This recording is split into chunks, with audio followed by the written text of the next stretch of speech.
नमस्कार, hornbill TV देख रहे हैं आप। मैं हूं आपके साथ विशाल गर्गो। इस वक्त की बड़ी खबर का रुख करेंगे। नरेंद्र मोदी का शपथ ग्रहण समारोह। आज मोदी तीसरी बार लेंगे प्रधानमंत्री पद की शपथ। उत्तराखंड बीजेपी के 350 से ज्यादा नेता कार्यक्रम में होंगे शामिल। मुख्यमंत्री धामी महेंद्र भट्ट समेत तमाम दिग्गज नेता समारोह में रहेंगे मौजूद। तीसरी बार प्रधानमंत्री नरेंद्र मोदी के प्रधानमंत्री बनने से बीजेपी उत्साहित। तो ये बड़ी खबर आपको बता रहे हैं, जहां पर प्रधानमंत्री नरेंद्र मोदी आज तीसरी बार प्रधानमंत्री पद की शपथ लेंगे और इस दौरान उत्तराखंड से 350 से ज़्यादा नेता आज दिल्ली पहुंचे हुए हैं। इस दौरान मुख्यमंत्री पुष्कर सिंह धामी, महेंद्र भट्ट समेत तमाम दिग्गज नेताओं का जमावड़ा दिल्ली में लगा हुआ है। और संवाददाता हिमांशु गौड़ हमारे साथ जुड़ चुके हैं। हिमांशु, क्या कुछ ज़्यादा जानकारी मिल रही है? कौन कौन नेता दिल्ली के लिए रवाना हो गए हैं?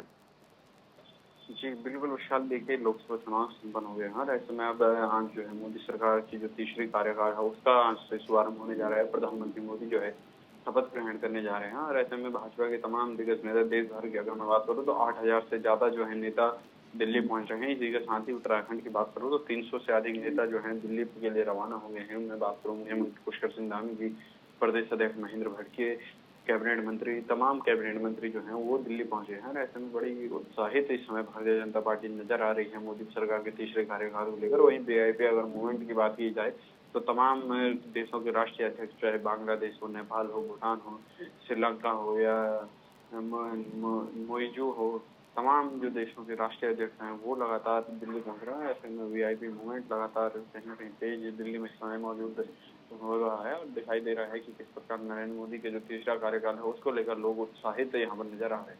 अच्छा हिमांशु, प्रधानमंत्री नरेंद्र मोदी आज शपथ लेने जा रहे हैं। इस दौरान क्या चर्चाएं भी है? किस तरह की चर्चाएं हैं मार्केट में? जी बिल्कुल विशाल, देखिए प्रधानमंत्री मोदी शपथ लेने जा रहे हैं। इससे पूर्व उन्होंने जो है राजघाट महात्मा गांधी के जो समाधि स्थल है वहां पर श्रद्धांजलि अर्पित की और एक नारा जो भारतीय जनता पार्टी हमेशा से कहते आई है कि अटल जी ने बनाया है, मोदी जी संवारेंगे, तो इसके लिए अटल बिहारी वाजपेयी की जो है समाधि स्थल पर नरेंद्र मोदी जी पहुंचे हैं। और इसके बाद अब जाकर शाम को ठीक 7:15 का जब समय होगा उस समय मोदी अपने तीसरे कार्यकाल का शुभारंभ करेंगे और 7:15 पर आज जो है शपथ प्रधानमंत्री मोदी लेंगे। इसी के साथ है उनके साथ जो है 4 दर्जन से अधिक जो है कैबिनेट मंत्री और स्वतंत्र मंत्री हो या राज्य मंत्री हो, तमाम ये जो है 4 दर्जन से ज्यादा मंत्री इस बार शपथ लेते हुए लेंगे। तो कहीं न कहीं एक उत्साह जो है नजर आ रहा है। मार्केट अगर बाजार की मैं बात करूँ तो भारतीय जनता पार्टी के तमाम जो प्रदेश कार्यालय हैं या राष्ट्रीय कार्यालय जो दिल्ली का है वहाँ पर जो है बड़ी संख्या में उत्साह में कार्यकर्ता नजर आ रहे हैं। लगातार उत्साहित जो है कार्यकर्ता दिख रहे हैं। हिमांशु, प्रधानमंत्री नरेंद्र मोदी के साथ कौन कौन से ऐसे बड़े नेता भी हैं जो शपथ ले सकते हैं या फिर जो पुराने चेहरे हैं? जी बिल्कुल विशाल, देखिए शपथ की अगर मैं चर्चाओं की बात करूं तो तमाम राष्ट्रीय अध्यक्ष जैसे जेपी, अगर मैं बात करूं गृह मंत्री स्वयं अमित शाह शपथ लेते हुए नजर आ सकते हैं। उसी के साथ रक्षा मंत्री जो है राजनाथ सिंह वो शपथ लेते हुए नजर आ सकते हैं। वित्त मंत्री निर्मला सीतारमण शपथ लेते हुए नजर आ सकती हैं। ओम बिरला जो है लोकसभा स्पीकर हैं वो शपथ लेते हुए नजर आ सकते हैं। ऐसे में जो है भारतीय जनता पार्टी ये, क्योंकि इस बार गठबंधन की सरकार है तो ये कोशिश जरूर भाजपा करेगी कि जो बड़े विभाग है, चाहे मैं वित्त की बात करूँ, रक्षा की बात करूँ या गृह की बात करूँ, ये तमाम जो बड़े विभाग हैं वो अपने पास रखें और जो अन्य विभाग हैं वो सहयोगी दलों को, चाहे जेडीयू हो, टीडीपी हो, उनके पास ये विभाग चले जाएं। ये कोशिश जरूर भाजपा करी होगी। तो एक दिलचस्प इस बार मंत्रिमंडल जो है वो देखने को यहाँ पर मिलेगी। बिल्कुल हिमांशु, बहुत बहुत शुक्रिया आपका तमाम जानकारी साझा करने के लिए।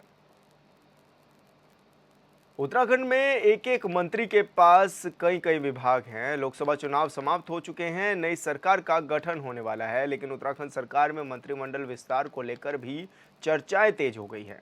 इस रिपोर्ट में देखिए।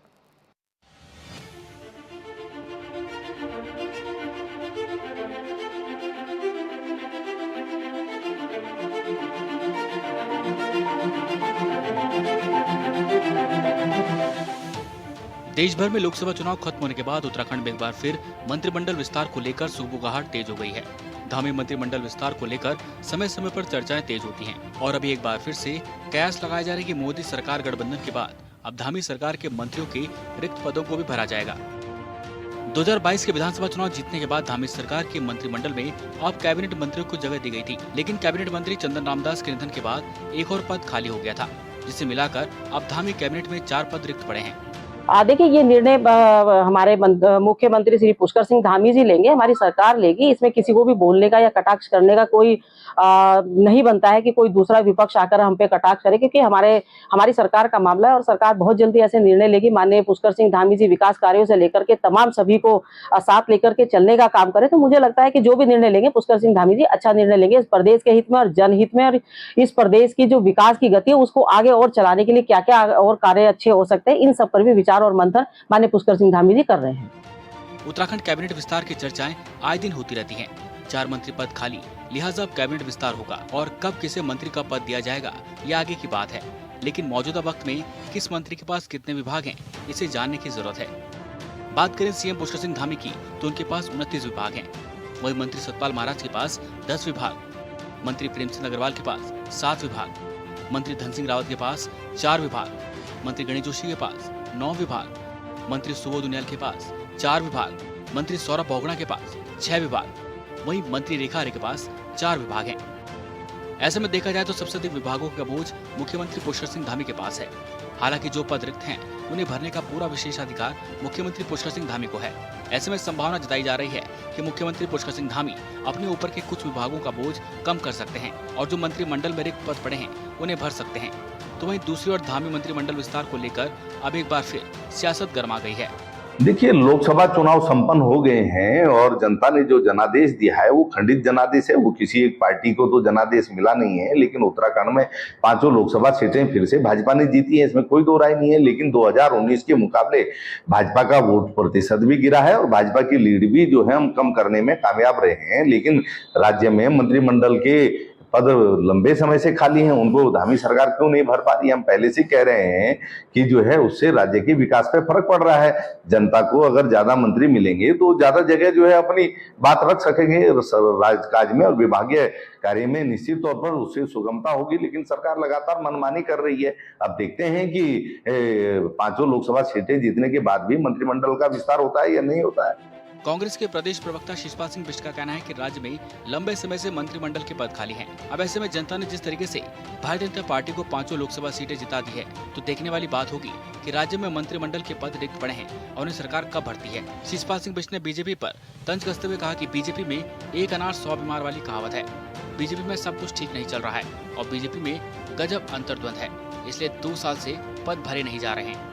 निश्चित तौर पर मैं पहले से ही कई बार कह चुका हूं कि भाजपा के अंदर सब कुछ ऑल इज वेल नहीं है, सिर्फ फुटबॉल चल रही है, नूरा कुश्ती का खेल चल रहा है और सभी लोग जो है अपने अपने पक्ष के लोगों को मंत्रिमंडल में शामिल करना चाहते हैं, इसीलिए मंत्रिमंडल का विस्तार नहीं होता। भाजपा भले ही कितने अनुशासन की बात करे, लेकिन जो है सरकार बनने के 2 साल बाद भी अगर मंत्रिमंडल का विस्तार नहीं हुआ है तो ये यूं ही नहीं होगा, इसके बड़े कारण होंगे। और वहां पर जो पावर गेम चल रहा है, जो भाजपा के पूर्व मुख्यमंत्रियों और वर्तमान मुख्यमंत्री में नोरा कुश्ती चल रही है, वो इसी का परिणाम है कि मंत्रिमंडल का विस्तार नहीं हो रहा है। अब देखते हैं मंत्रिमंडल का विस्तार होता है या नहीं होता है। वहीं कांग्रेस के बयान पर बीजेपी ने पलटवार किया है। वहीं बीजेपी के प्रदेश प्रवक्ता कमलेश नमन ने कहा है कि वे मुख्यमंत्री पुष्कर सिंह धामी और हमारी सरकार का आपसी मामला है। मुख्यमंत्री पुष्कर सिंह धामी विकास कार्यों को लेकर संजीदगी से काम कर रहे हैं और हो सकता है कि मुख्यमंत्री पुष्कर सिंह धामी जल्दी मंत्रिमंडल के रिक्त पद भर दें। कमलेश नमन ने कहा कि जनता ने इस बार भी कांग्रेस को 5 लोकसभा सीटें हराई है, उनको लेकर चिंतन मंथन करना चाहिए और हमारी सरकार के बारे में कांग्रेस को नहीं सोचना चाहिए। कांग्रेस को क्यों चिंता होने लगी भारतीय जनता पार्टी की? कांग्रेस को अपनी चिंता करनी चाहिए, अपने ऊपर मंथन करना चाहिए। 5 की 5 लोकसभा सीट भारतीय जनता पार्टी की झोली में आई है। अगर इससे भी कांग्रेस सबक नहीं ले रही और भारतीय जनता पार्टी की सरकार के ऊपर बात करी, तो मुझे लगता है कि इससे ज्यादा छोटी बात कोई हो नहीं सकती। जो कांग्रेस की मानसिकता है वो केवल आरोपों पर ही निर्भर करती है। वो हमारा मंतव्य होगा, हमारी सरकार का निर्णय होगा, वो क्या करेंगे क्या नहीं करेंगे। पुष्कर सिंह धामी जी प्रदेश हित में और तमाम जनहित में जो भी निर्णय लेंगे बहुत अच्छे निर्णय लेंगे। हमारी चिंता करने की उनको आवश्यकता नहीं कि कैबिनेट में कौन होगा और कौन नहीं होगा। वो निर्णय हमारी सरकार लेने वाली है, ना कि कांग्रेस लेने वाली है। उत्तराखंड में धामी सरकार में मंत्रिमंडल के रिक्त पड़े पदों को लेकर एक बार फिर सुगबुगाहट तेज हो गई है।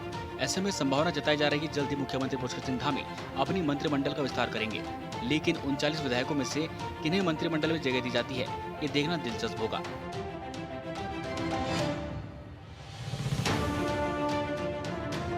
Bureau report, hornbill TV. Lok Sabha चुनाव में उत्तराखंड के 35 से ज्यादा गांव के लोगों ने वोट बहिष्कार किया था। ग्रामीणों की अलग अलग मांग थी कि जिसे सालों बाद भी पूरा नहीं किया गया था, लिहाजा लोगों में भारी आक्रोश था। एक बार फिर से प्रदेश में निकाय चुनाव होने वाले हैं और अभी से ही वोट बहिष्कार की खबरें सामने आने लगी हैं। इस रिपोर्ट में देखिए।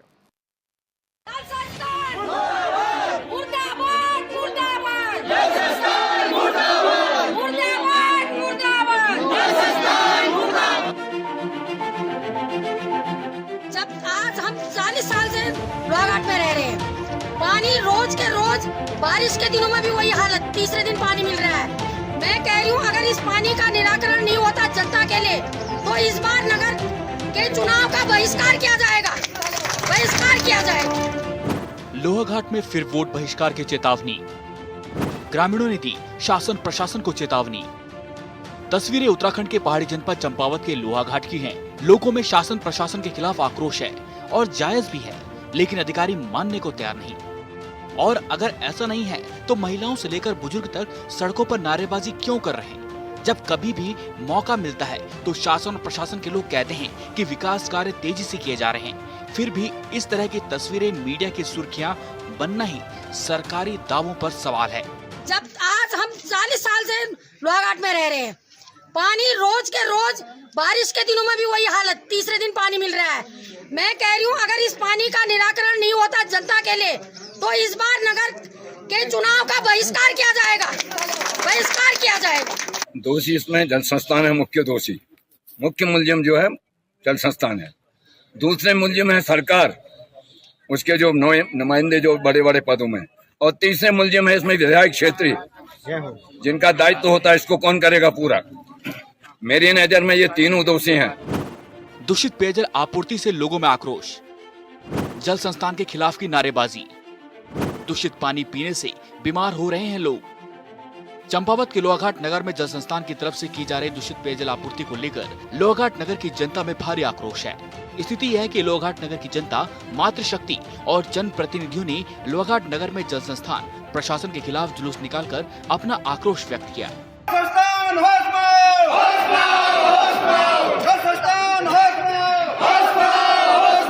जुलूस नेहरू पार्क से एसडीएम कार्यालय पहुंचा और जल संस्थान के खिलाफ जमकर नारेबाजी की। इतना ही नहीं, जल संस्थान के अधिकारियों से शुद्ध पेयजल देने की मांग की गई। लोगों का कहना है कि हजारों रुपए के बिल देते हैं, इसके बावजूद भी उन्हें दूषित पेयजल उपलब्ध कराया जा रहा है, जिस कारण नगर में पीलिया, टाइफाइड जैसी बीमारी फैल चुकी है। 30 वर्ष से लोहाघाट नगर की पेयजल स्थिति बड़ी दयनीय स्थिति बनी हुई है और जो अभी पानी मिल रहा था बड़ा गंदा पानी, बदबूदार पानी, और इस पानी से लोगों को चर्म रोग के साथ साथ पीलिया, टाइफाइड, अन्य रोगों से ग्रसित हो रहे हैं लोग। और जितने भी हमारे नगर में छोटे छोटे बच्चे हैं, सब बच्चों को पीलिया, पेट की बीमारियां हो रही हैं। और डॉक्टरों का भी कहना है कि जब तक पानी सही नहीं होता है तब तक ये रोग बढ़ते रहेंगे।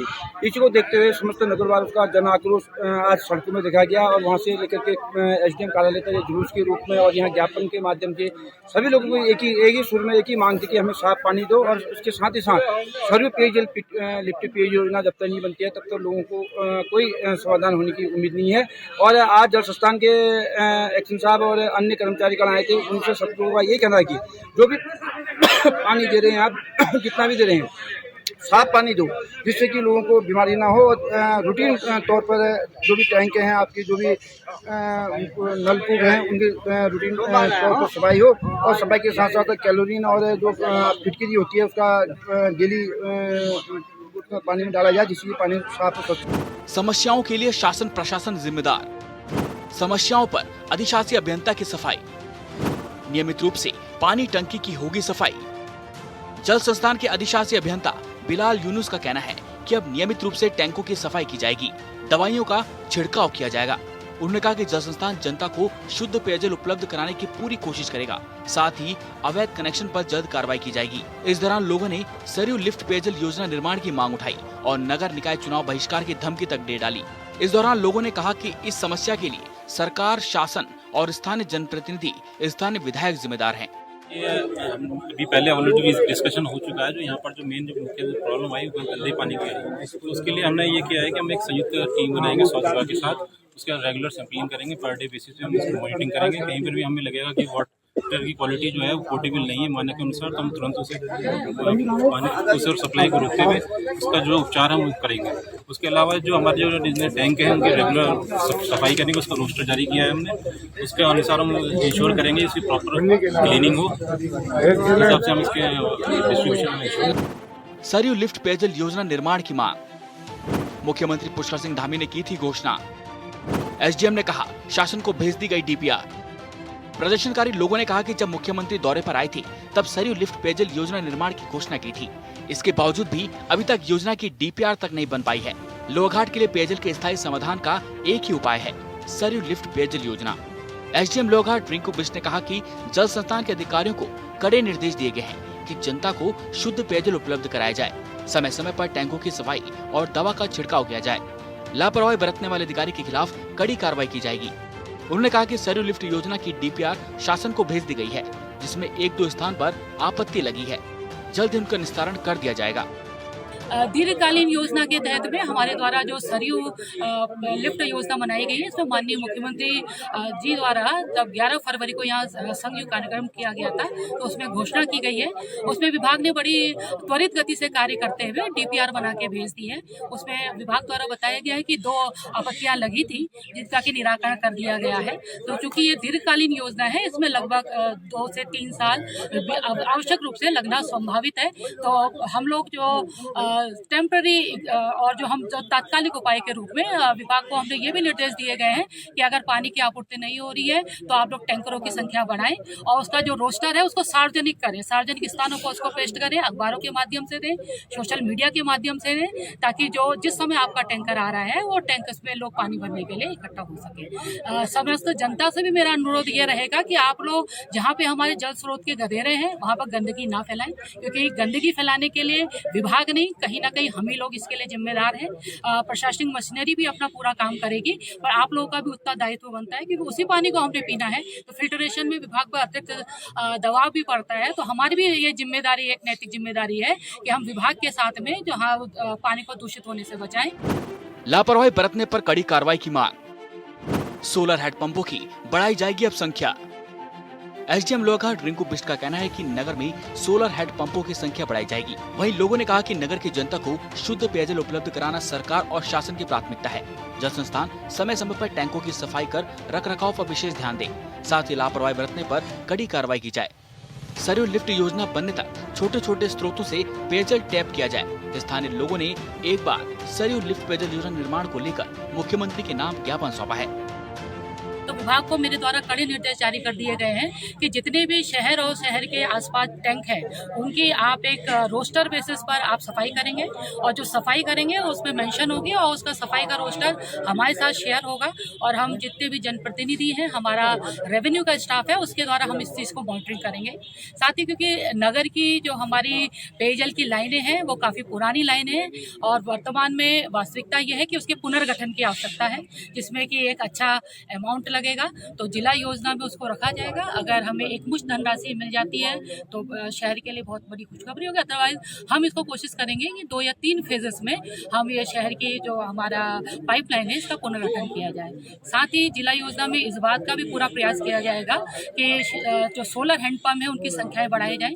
कहीं पर अगर टैंक बन सकता है और कुछ गधेरे हमारे, क्योंकि हमारे जो लोहाघाट है, चंपावत है, इसमें बहुत सारे गधेरे आते हैं, तो कहीं अगर हमें इस बात का रहता है कि वहाँ पे हमें पानी मिल सकता है तो आज हमारी टीम भ्रमण करेगी कि वहाँ हमारा अगर पानी है तो हम उसको टेप लें उस पानी को, तो जो हमारी नगर है और आसपास की हमारी गांव की जनता है उसको पानी की आपूर्ति हो सके। नहीं दिया ध्यान तो वोट बहिष्कार तय। लोकसभा में हजारों लोगों ने किया था वोट। लोकसभा चुनाव में वोट बहिष्कार की घोषणा ने शासन और प्रशासन की नींद उड़ाकर रख दी है। वोटिंग खत्म होने के बाद सीएम ने आनन फानन में अधिकारियों को दिशा निर्देश दिए, क्योंकि खबर नेशनल मीडिया की सुर्खियां बन गई थी। अब निकाय चुनाव से पहले ही वोट बहिष्कार की चेतावनी दी जाने लगी है। जरूरत है वक्त रहते समस्याओं का समाधान किया जाए, नहीं तो इस बार भी वोट बहिष्कार तय है। Bureau report, hornbill TV.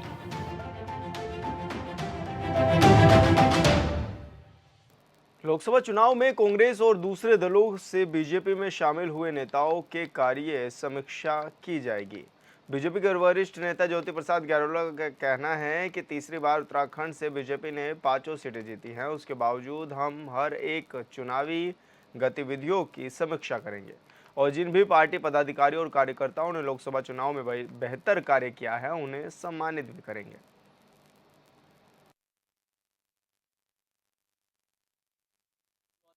देखिए, भारतीय जनता पार्टी जिस प्रकार का दल है वह अपने हर कामकाज की नियमित तौर पर समीक्षा करती रहती है और वास्तव में यही हमारी ताकत भी है कि हम लगातार, चाहे जीत हो चाहे हार हो, उन सब से हम सबक लेने का काम करते हैं और उनकी गहराई से चिंतन मनन समीक्षा करते हैं। उत्तराखंड में भारतीय जनता पार्टी को जो 5 सीटों पर ऐतिहासिक जीत मिली है उसमें भारतीय जनता पार्टी में के सभी कार्यकर्ताओं का बहुत बड़ा योगदान है। तो इसलिए भारतीय जनता पार्टी का हमेशा मानना रहा है, क्योंकि हम ऐसी पार्टी हैं जो बूथ पर लगातार काम करने को लेकर हम तत्पर रहते हैं, तो धीरे धीरे भारतीय जनता पार्टी उन सब बातों की भी समीक्षा करेगी।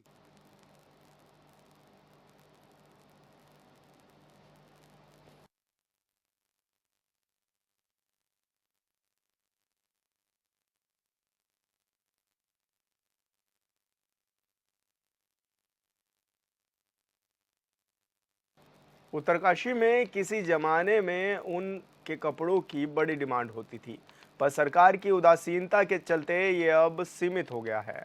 भेड़ पालकों का कहना है कि सरकार तक की पहुंच है, उन्हें तो कागजों में लाभ मिल रहा है, पर जो दिन रात भेड़ों के साथ जंगलों में रहते हैं उनसे कभी फॉरेस्ट के नाम पर तो कभी इको सेंसिटिव जोन के नाम पर दोगुना पैसे वसूल लिए जा रहे हैं। साथ ही ऊन बेचने के लिए भी खरीदार मिलना बहुत मुश्किल हो रहा है। ऐसे में वो व्यवसाय को छोड़ने पर मजबूर हैं। की तो सर क्या होनी है, ये है मौसम घूम रहा है, बारिश होने की पूरी संभावना है।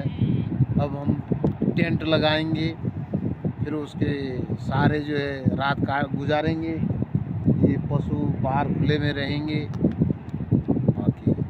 कितना फायदा पहले में अब में कितना अंतर है जो इस धंधे में? फायदा नुकसान तो अब ये है कि कुछ प्रकृति पे निर्भर करता है। अब जब बेरोजगारी में युवाओं को करना नहीं तो क्या करना। अब जिनका अपना है उन्होंने तो अपना दिनचर्या इसी के पीछे चलाना है, बाप दादाओं से चल के आया है, तो इसको चलाने में नुकसान भी नहीं है एक तरफ से। ऊन कितना बिकता है आपका लोग? ऊन से जो है ज़्यादा घाटा हो गया। ऊन जो है सर्दी की ऊन बिकती ही नहीं है, बिकती है तो 20 रुपये किलो क्या मान्य रखता है। 20 रुपये किलो, 25 रुपये जो है ऊन काटने वाला लेता है एक बेड़ी का। और फिलहाल इस बुलेटिन में इतना ही। आप देखते रहिए हॉर्नबिल टीवी। नमस्कार।